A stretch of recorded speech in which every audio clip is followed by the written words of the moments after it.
ये बात है 1907 की। पंजाब के एक छोटे से गांव बांगा में एक बच्चा पैदा होता है। घर में खुशी का माहौल है, लेकिन उस दिन घर के बुजुर्ग अजीब सी बातें कहते हैं। ये बच्चा आम नहीं है। एक दिन ये अंग्रेजों की नींद उड़ा देगा। उस बच्चे का नाम रखा गया भगत सिंह। उस वक्त हिंदुस्तान पर ब्रिटिश एम्पायर का राज था। अंग्रेज सिर्फ देश पर हुकूमत ही नहीं कर रहे थे, बल्कि लोगों की इज्जत, उनकी आवाज और उनकी आजादी तक को कुचल चुके थे। और शायद इसीलिए भगत सिंह का बचपन एक आम बचपन जैसा नहीं था। उनके घर का माहौल अलग था। उनके पिता किशन सिंह और चाचा अजीत सिंह दोनों ही अंग्रेजों के खिलाफ आंदोलन का हिस्सा थे। घर में रोज आजादी की बातें होती थी, अंग्रेजी जुल्म की कहानियां सुनाई जाती थी। एक छोटा सा बच्चा चुपचाप ये सब सुनता था और धीरे धीरे उसके दिमाग में एक सवाल पैदा होने लगा, हम अपने ही देश में गुलाम क्यों हैं? लेकिन फिर एक दिन ऐसा आया जिसने उस बच्चे की सोच को हमेशा के लिए बदल दिया। साल था 1919। पंजाब के अमृतसर में एक जगह है जालियांवाला बाग। 13 अप्रैल का दिन था, बैसाखी का त्योहार। हजारों लोग वहां जमा हुए थे। कोई जंग नहीं चल रही थी, कोई हथियार नहीं था, लोग बस अपनी आवाज उठाने आए थे। तभी अचानक अंग्रेजी फौज वहां पहुंचती है। एक कमांड दिया जाता है और बिना किसी चेतावनी के गोली चलना शुरू हो जाती है। लोग भागते हैं, चीखते हैं, पुकार मच जाती है, लेकिन बचने का कोई रास्ता नहीं था। बाग का गेट बंद था। कुछ लोग जान बचाने के लिए कुएं में कूद गए, कुछ लोग जमीन पर गिर गए और कुछ लोग अपनों के ऊपर ही गिरते चले गए।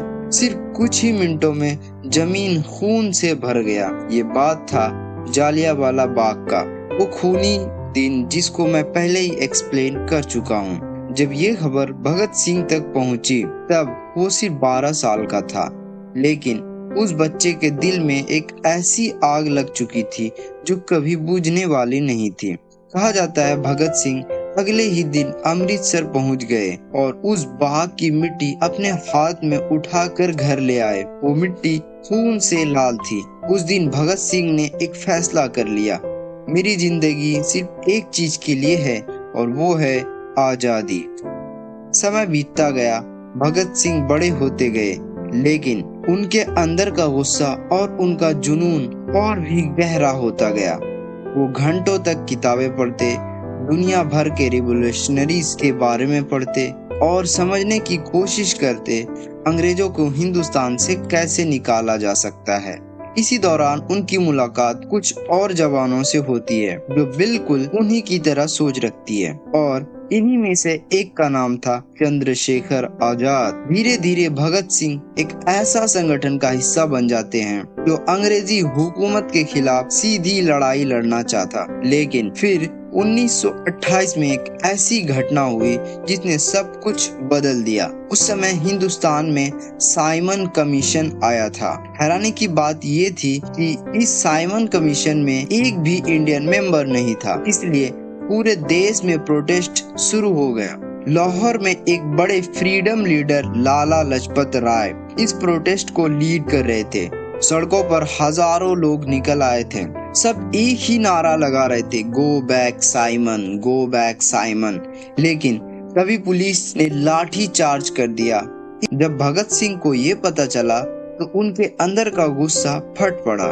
उन्होंने एक फैसला किया, इसका बदला जरूर लिया जाएगा। इसके बाद भगत सिंह अंडरग्राउंड हो गए। अंग्रेज उन्हें ढूंढ रहे थे, लेकिन भगत सिंह की सोच अब और भी बढ़ चुकी थी। उन्हें सिर्फ बदला नहीं चाहिए था, उन्हें पूरे देश को जगाना था। और फिर आता है साल 1929। दिल्ली की सेंट्रल एम्बेसी में एक बिल पास होने वाला था जो आजादी की आवाज को दबाने वाला था। तब भगत सिंह और उनके साथी हुटकेश्वर दत्त ने एक प्लान बनाया। वो एम्बेसी हॉल में बॉम्ब फेंकने वाला था, लेकिन उनका मकसद किसी को मारना नहीं था, वो सिर्फ आवाज उठाना चाहता था। जब बॉम्ब फटा, हॉल में धुआं भर गया। लोग घबरा गए और उस धुएं के बीच एक आवाज गूंजने लगी, इनकलाब जिंदाबाद। ये आवाज थी भगत सिंह की। वो भाग सकते थे, लेकिन उन्होंने भागने की कोशिश नहीं की, बल्कि खुद को पुलिस के हवाले कर दिया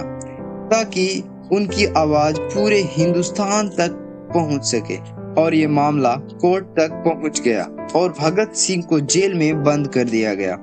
जेल में भगत सिंह ने हंगर स्ट्राइक शुरू कर दी। उनकी डिमांड सिंपल थी, इंडियन लोगों के साथ इंसानी बर्ताव होना चाहिए। दिन बीतने लगे और धीरे धीरे भगत सिंह का नाम पूरे देश में फैल गया। हर नौजवान के लिए वो एक हीरो बन चुके थे, लेकिन अंग्रेजी हुकूमत अब डर चुकी थी। आखिर कोर्ट ने फैसला सुना ही दिया। भगत सिंह, राजगुरु और सुखदेव तीनों को मौत की सजा दी जाए। डेट थी 23 मार्च 1931, जब जेल के गेट के अंदर उन्हें फांसी के लिए ले जाया जा रहा था।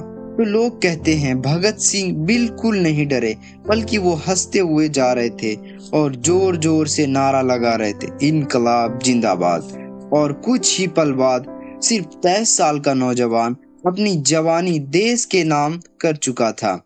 लेकिन कहानी यहीं खत्म नहीं होती है। भगत सिंह की मौत ने पूरे हिंदुस्तान को हिला दिया। लोग सड़कों पर आ गए।